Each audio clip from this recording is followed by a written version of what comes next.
For the sign of Virgo, hello and welcome to my channel. Just remember the bottom cards are paired with the top cards. So Virgos, in the recent past we have the Tower card.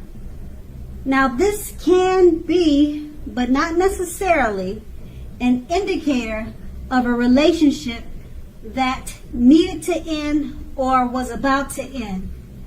If you were in a relationship that you absolutely positively did not want to see come to an end, this was an important time for damage control and for clear communication. You needed to find out how your partner was doing and how they were feeling. Also, you should have made sure not to make any assumptions. Find out for sure. And the Tower card is paired with the Eight of Swords. Now, when it comes to love, this card points to a need to seriously reevaluate a relationship. You may have been sticking with someone that was actually not good for you. You probably figured it's better than nothing. If that was the case, you needed to rethink your thoughts, because we all know that being in an unhealthy relationship is much worse than being alone. So if you are, or if you were in the past looking for love, first you need to look at how well you loved yourself. Someone else would not be able to come along and fix you. You needed to start where you were, or start working on you. And that would have been in the recent past. Now we move on to the present. We have the Queen of Wands. So the Queen of Wands, it can refer to a woman who has a lot of fire energy about her. She could be an Aries, Leo, Sagittarius. But it does not have to be. She could be other signs. But this card stands for those signs. So when we're not referring to an actual person, this card will stand for getting a lot accomplished. And often the focus is on work, career, but it could be relationships, friendships, family, but it's more so towards work. The Queen is a positive, uplifting energy. Now, if this does stand for actual female woman in your life, she's your good friend. She's your best friend. She's 100% on your side, even though she could probably seem sort of self-absorbed. If you are trying to conceive at this time, and this card appears in a reading, it's one of the most positive signs that there can be. Okay, and then that's with the Queen of Wands. And we move on to the Seven of Swords. Okay, so the Seven of Swords.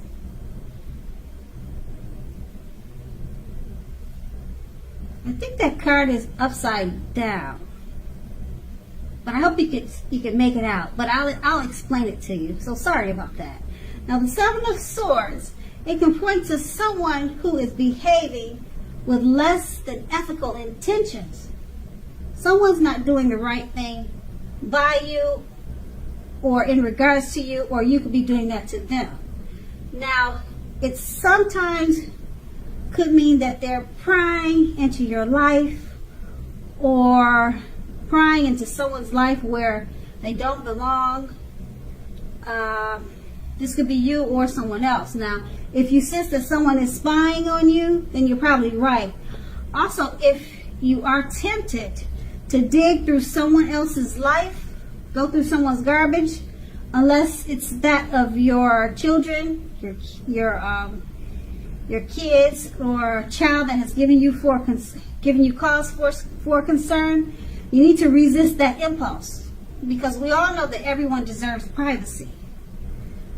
Okay, and then that is the present. And with these two cards paired together, the Queen of Wands, it's about a female, a woman in your life, or she's about to come into your life.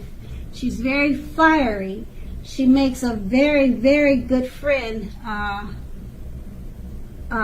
It stands for a woman in your life. It could be your mother, it could be your sister, your best friend, or it could be someone coming into your life. And she's there for you 100%. And it's paired with the Seven of Swords. Now, because the Seven of Swords is about behaving with less than ethical intentions, or prying into someone's life, I'm not sure if this female is such a positive energy, she wouldn't be doing that to you. So maybe you're suspicious and you'll be doing that to her. Now, a lot of people think good things just don't happen, or they just don't come by that easy. So maybe you'll be spying on her to see if she's really as such as a true blue as she seems. So it just depends on your situation with this female woman. But that's what those two cards are pretty much saying. And that's in the present. Now we move on to the challenge. We have the Justice card. Now this card deals with the ideal of karma and the law of cause and effect.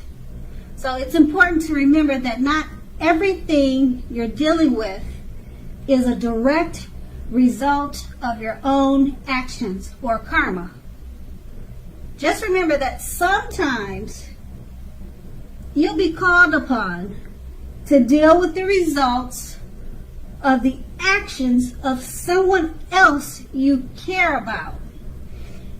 And remember that this can sometimes be as difficult and demanding as it is when you're up against something that is completely of your own making. So make sure, don't blame yourself unnecessarily. If you are directly involved in a court case, it is likely to be resolved, at least in a large degree, in your favor. And that's with the Justice card, and it's paired with the Fool card. Now the Fool card is always an indicator of newness in one form or another form, in one way or another way. So in many ways it indicates purity, open-hearted energy, and the innocence of a child. Children are trusting, and trust forms the basis of meaning for this card. Now this is usually considered a positive card, but there are certain things, or maybe one thing in particular, and that would be being that it is important to take time to be sure that you are looking where you're going. You have to make sure you watch your steps. Pay attention to where you're going. Trust yourself to take a step into the unknown. That's one thing. But doing it without any thought whatsoever will be a big mistake, as you can clearly see in this picture. It depicts the situation perfectly. And so, with these two cards paired together, the Justice card, it's about dealing with one's own karma. Or it deals with the ideal of karma and the law of cause and effect. So it's about karma, and it's paired with the Fool card. Take time to be sure you're looking where you're going. So it's about open-hearted energy. such as the innocence of a child. Not paying attention to where you're going, just taking a leap of faith, can be foolish, a big mistake. And then, like I said, it's paired with the justice. So you pretty much don't want to take chances and just do whatever, because it might come back to bite you in the butt. If you just take a leap of faith, you might just fall flat on your face. So that's the challenge. You just watch your steps carefully. You don't want to be foolish about it, because the karma about it will come back and bite you in the butt. Okay, so after the challenge, we're going to move on to the outcome. We have the Eight of Wands.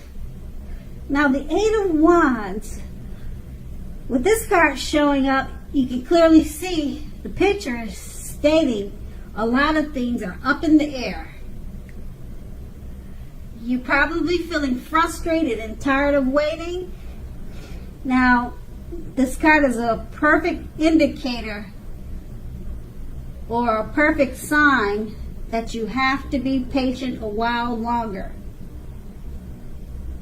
You probably already have done all that you can do, but now decisions must be made by other people. So when this card appears, nothing seems to be moving ahead. Don't try to force things, as that will pretty much backfire on you if you do. Just remember that sometimes our actions, they're all in the wrist. W-R-I-S-T. They're in the wrist. All you can do now is to put your best out there and see where it lands. You've put your best out there, now just wait. That's pretty much what you can do, or what you'll probably be forced to do, is just wait. And it's paired with the Knight of Pentacles. Now this points to messages. Often with messages regards to money and finance, but it could be something else, another matter, another situation. But since it's the Pentacles, Pentacles are about coins. So we'll say this card is reading about coins. But like I said, it doesn't have to be. Particularly if you don't have any, so it wouldn't pertain to you. But the Knight of Pentacles, you're likely to finally receive news that you've been waiting on. And the news is good news. Now, it's a very practical card.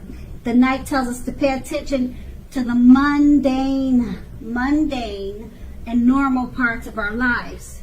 A wise man once said, take care of the little things, and the big things, they'll all fall into place. So with this card, it asks you to look at how you're handling your affairs, and is a groundling influence. It's a very profound, it's a big influence. Okay, so these two cards paired together, the Eight of Wands, about things being up in the air. You're just waiting on situations, matters, things to either happen or to finish or to start. You're tired of waiting, you're frustrated, but it's paired with a Knight of Pentacles. Those messages or whatever you're waiting for, it's coming in, and it's more than likely to be good news. So whatever you're waiting for, it's coming, it's right around the corner, and you'll love what you hear. So patience is a virtue, and it looks like it's paying off for you, particularly if you're dealing with finances and money. Good news is coming towards you with this Knight of Pentacles. So with the Eight of Wands, the wait was worth it, and that's the outcome. So Virgo, I hope this resonated. As you know, general readings, they don't always resonate with everyone. And then again, if you like this reading, please like, subscribe, leave a comment if that's what you care to do. I thank you so very much for watching, and I hope you have a great day.